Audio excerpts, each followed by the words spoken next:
All right, we've had a drink of coffee and we're back again. Why don't we keep on with some of the stories about the 30s and the hired men? I remember you told some kind of wild tales about the hired men. Well, I don't know why I should have told you all these things a long time ago, so you wouldn't be asking me now. We never talked much about things that happened a long time ago. Ralph always wanted to talk about what we're going to do tomorrow or next week or next year or something. He wasn't much on the historical stuff. But I remember a lot of things that did happen. Glenn was born in 1931. That was just before that was when we made such a big wheat crop and hauled it somewhere down south and sold it for 21 cents a bushel. And that wasn't very conducive to a good economics. When Glenn was small, he was freckle-faced and he had a little straw hat and all that stuff. And I remember one day I missed him after lunch, and I couldn't find that kid anywhere. So I went out to the barn, began looking around, thought he might have strolled out there. He was just a little old fella. And you know what? He was in the pig pen with an old mama pig, and she had little ones. And he was sitting in there sound asleep over in the corner. And he was so muddy and dirty, I couldn't tell him from the rest of the pigs. I was scared to death. That old, the mama pig would have just torn him to pieces, I think. And you know what I did? What would you do? I know what you did. Go ahead and tell. Well, I opened the gate and shooed the mama pig out and left Glenn in, and then I proceeded to get him cleaned up. And one evening, a storm was coming up, and Ralph was hauling grain to Big Bow. And I didn't know that he came in and picked Glenn up. He never did like to take Glenn if he was dirty. He wanted him clean. He didn't care for taking him. He liked to take him, but he had to be clean. So I didn't know that he picked Glenn up. And it came one of those whang dangs from the Northwest, and I couldn't find Glenn. I couldn't find him anywhere. And the girls were frantic. They were out looking for him and everything. I knew where Ralph was, but I couldn't find Glenn. Well, after a while, it all cleared up, and when Ralph drove in, well, there was Glenn with him. And I had all this anxiety and crying, and the girls were both bawling. We had a bad time, but that cleared up. That brings to mind something that I'd like on record here. The bawling and the crying made me think of it. Tell us about the tamarack trees. Well, we had tamarack trees, but I don't remember ever using them for a switch. Yes, you did. Well, maybe you remember that. I remember that. They'd be rough, and they'd be real hard. They'd be a rough switch. Yep, they were. But I don't remember using them. They stung, too. We were talking a while ago about radio programs and recreations. I know that sometime in this period that you were instrumental in forming the Golden, well, we call it Farm Bureau Unit then, the EHU now. Mm-hmm. And why don't you tell us about how that started and who some of your neighbors were that were in it with you? Well, some of the ladies over in the east part of the county had already started one. One of them was Mrs. Keller and Mrs. Limper and Ms. Alford, I believe it. They had already started the Severin unit, and Mrs. Teeter. So came another few months where we decided we might just as well have one over in our part of the country. And we did form one. It was formed in 1932. And Vernice Kepley was elected the first president of it. And Lois Falls now was vice president. And we had some project leaders. One of them was Jessie Titus, and one was Mrs. Carter, Mrs. Earl Carter. And our first lesson, our first year, the lesson was on foods. And we made some stuff that we call, we still have this name around, but it was made out of grain oil, made out of cracked wheat and barley and different grains all ground up. And then we put something with it to hold it together. I've forgotten what that was, and rolled it out flat and dried it in the oven, and then crumbled it up. It made a very good cereal. It was very good. That was one thing we did. Another thing we did, we tried to make we made cheese out of skim milk. And that too turned out very well. I've made cheese several times after that, but you have to have so much milk to turn out such a little bit of cheese that I didn't do it as often as I would have otherwise. And then we had one time when we went, every time we had a club, we had a meal. And that it was long about the time we get the meal ready. We got it ready after the club, wherever we were. It'd be about 4 o'clock. Of course, that didn't last long because none of us were hungry, and our husbands were hungry at night. And that didn't set so good, so we didn't have that very long. I just remember us doing that.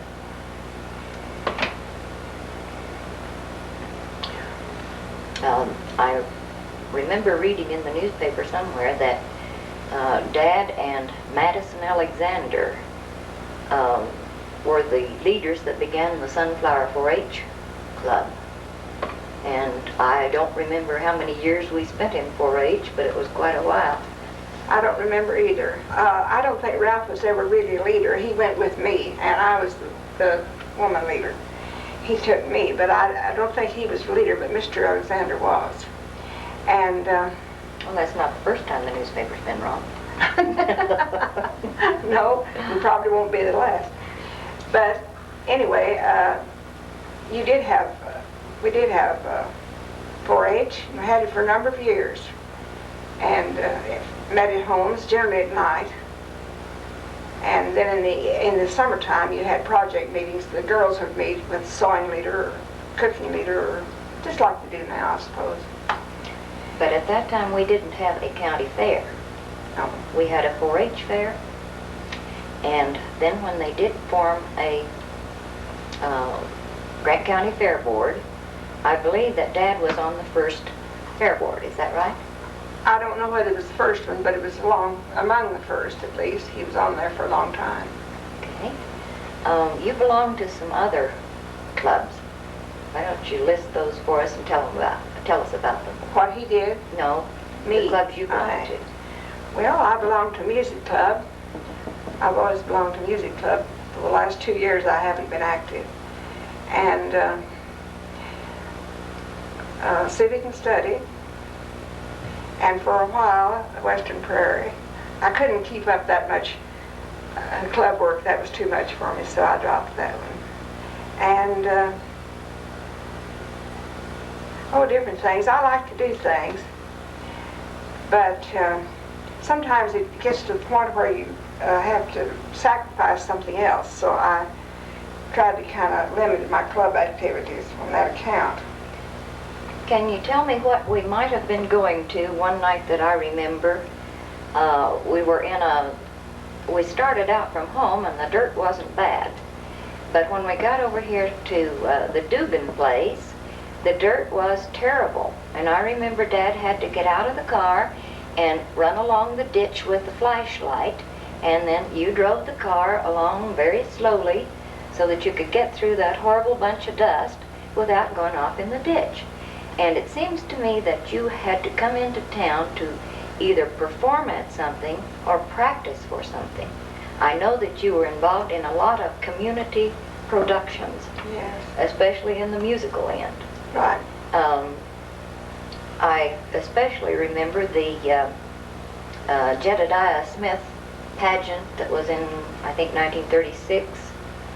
Could you tell us a little bit about how you pulled all that together, you and Kathleen Wheeler? Kathleen Wheeler was director, and I did the music for it. And we used the band for the background.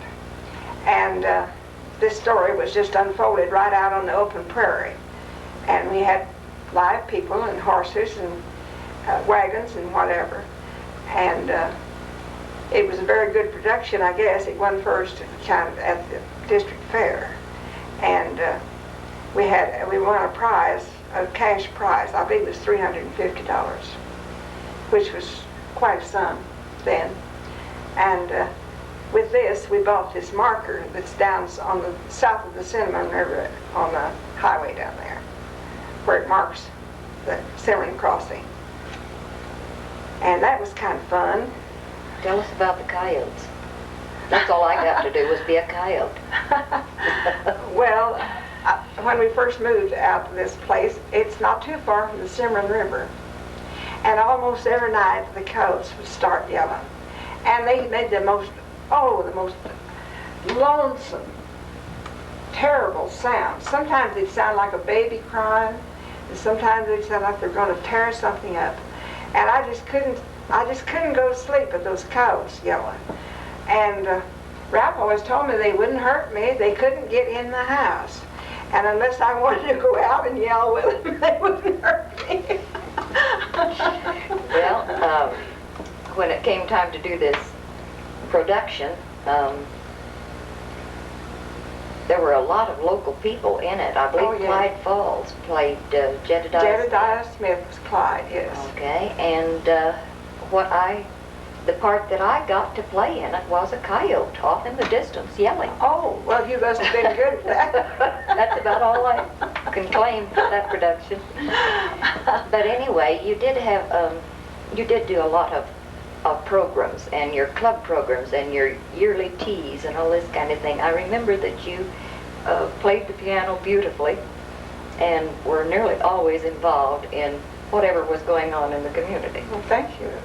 I was involved all right. I don't know about the rest of it. Okay, then along in the late 30s or early 40s, I believe Dad stumbled onto a way to make some more money with pasturing sheep. Would you tell us about the sheep? I know you just assumed not. But they did help us financially. They gave us our very first foothold, was the sheep. And we pastured them, and we had a whole lot of them. The first year we just had 300, and we did real well with those. So we bought another bunch, and next year we had a lot of them. And it really kind of pulled us out of the pit to start with. And I couldn't stand to smell them, and I hated them, but the money smelled all right, so I didn't mind using it. Well, I remember you had lambs behind the kitchen stove part of the time. Yes, we did. And we had a home comfort kitchen range, and sometimes we had little lambs or little calves behind there, keeping them warm so they wouldn't die. And then I'd come along and feed them sweet and clever. Okay, after World War II, things reached the point where they could get pipelines and go ahead and develop the natural gas in this part of the country. And of course that led to irrigation and the growth of the county agriculture. I wonder if you can remember what number Dad's gas well was in the county. No, I don't remember. But I know it was right along the very first. But I don't remember whether it was 1 or 3 or what. I can remember the number for the feedlot, but that was later. Yeah, tell us about that. Well, that was quite a bit later than that, and the number that they assigned him was number 96 in the state. And that feed yard was quite active for several years. It had a 5,000 capacity, and we kept it pretty busy for quite a while. Of course, it's dismantled now, on account of the high feed costs high labor costs and high repair costs and low cattle prices. So right now it's it's inactive. Okay, Dad was always innovative, always wanted Yeah. to go on with what was new. And he also was something of an inventor. Can you tell us a little bit about this big plow? Yes, he invented what we now call the two-way plow, and he had a patent on it. Of course, he sold the patent to his brother that lives at Tribune, but you could turn the plow without turning the whole thing around. Turn the disc and go back the other way instead of having to go plumb around. And Floyd Tuttle sells the plow. He has it. He has the patent on it now. And it's a great big one. Yes, it is a huge thing. Do you remember how many feet? Oh no, I don't don't. either. But it is made for farming large acreages. And then I think probably he might have been one of the earliest ones in the county to think about making gasohol when we had our oil crunch and gasoline shortage. Can you tell us a little bit how he thought about that? Well, he thought that that would be a possibility since we had plenty of grain and things there and feed yard waste that we could use. And so he went to work, and we have the gasohol plant. It's out there right now. But just about this time, the gasoline glut came along. Nobody wanted to buy any gasohol, and the cost of feed that we had to use to make the gasohol was prohibitive. So we didn't just keep on doing it, you know. But it's out there, and it's a nice, real nice plant. And it's all painted, and I'd like to sell it.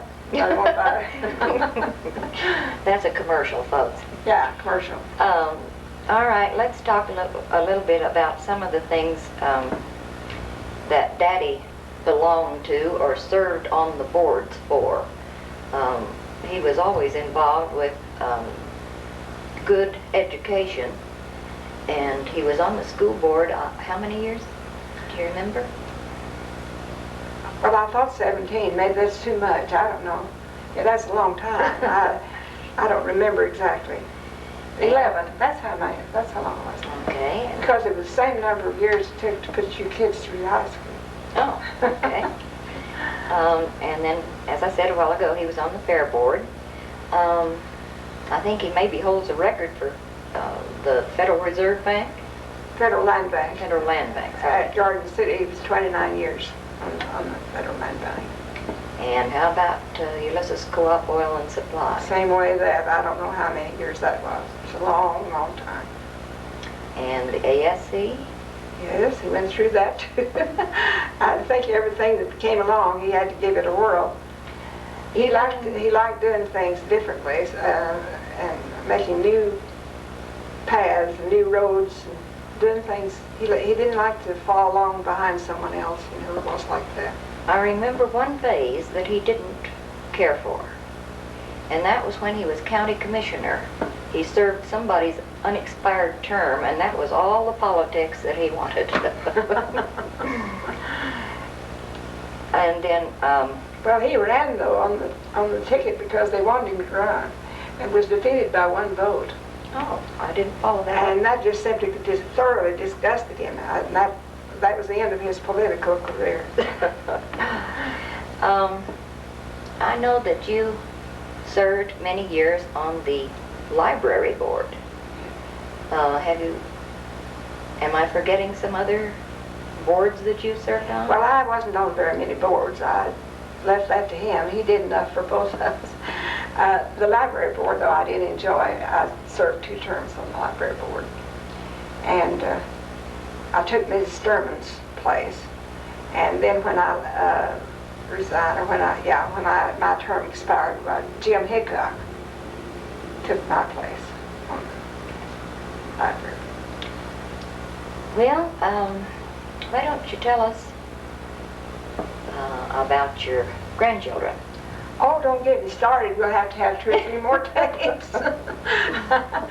Well, I have 12 grandchildren, and there's mostly just not too far away. Nearly all of them are within a day's driving distance. Tony is the only one that strayed too far, and he's in Tennessee. It takes 2 days to get there. But one of the boys is in Abilene. Leslie, they're running he runs a roofing company there. And Monty is in Amarillo. He's with a life insurance, or it's really an investment company. And then of course there's Mickey. He's our mainstay. He's always been. And he's out at the farm. And Tony is in Tennessee, and I think he sings at night and works in the daytime. I don't know just how that all goes, but that's what Linda said. That he worked the daytime and sang at night. And then there's Merle's girls, Denise and Sally and Bonnie. All live at Oklahoma City. They went up to Oklahoma Christian College, got the degrees there, and so naturally they married there, and they live there. And then Nancy is she's going to be married in June, and she moved to Tulsa, and she's working for Farmland Industries at Tulsa. That's not the name of the thing, but they're behind it. They're financing it. I can't think of the name of the company, but that's what she's doing. And is that all? Well, you've got I got Jim and Max Christy. and Christy. Jim and Max are both still in college. Jim is a senior this year, but he's going to lack a little bit. He's going to have to go back another semester for what he decided he wanted to major in. I think it was public, what is the thing? Public relations? Public relations, yes. I thought he was going to be a pro football player. Well, he was, but he thought that might not be too lasting a profession, so he decided not to do that. And now Max, I don't know whether he's decided yet or not, but he's a sophomore this year. But pretty soon we're going to have all the kids through school. I'm going to start on the grades then. And is that all the grandkids? Well, you haven't mentioned Linda. Linda, oh yes, well she went to Abilene too, to Abilene Christian, and got her degree there. And then she went ahead and now she's working on her master's. And she married, and they live there in Amarillo. Oh, Abilene. And then there's Christy. She married Mike Anderson. They live here in Ulysses, and they have the cutest little kid. His name's Aaron. All right. And he's a mess. How many great-grandchildren to date? I have 10 to date, and running. Holding. Okay, then there are going to be descendants around this part of the country for a good long time yet. I hope so. Yeah. It's been real good having you here, Mother. I've really enjoyed it. Okay, thank you.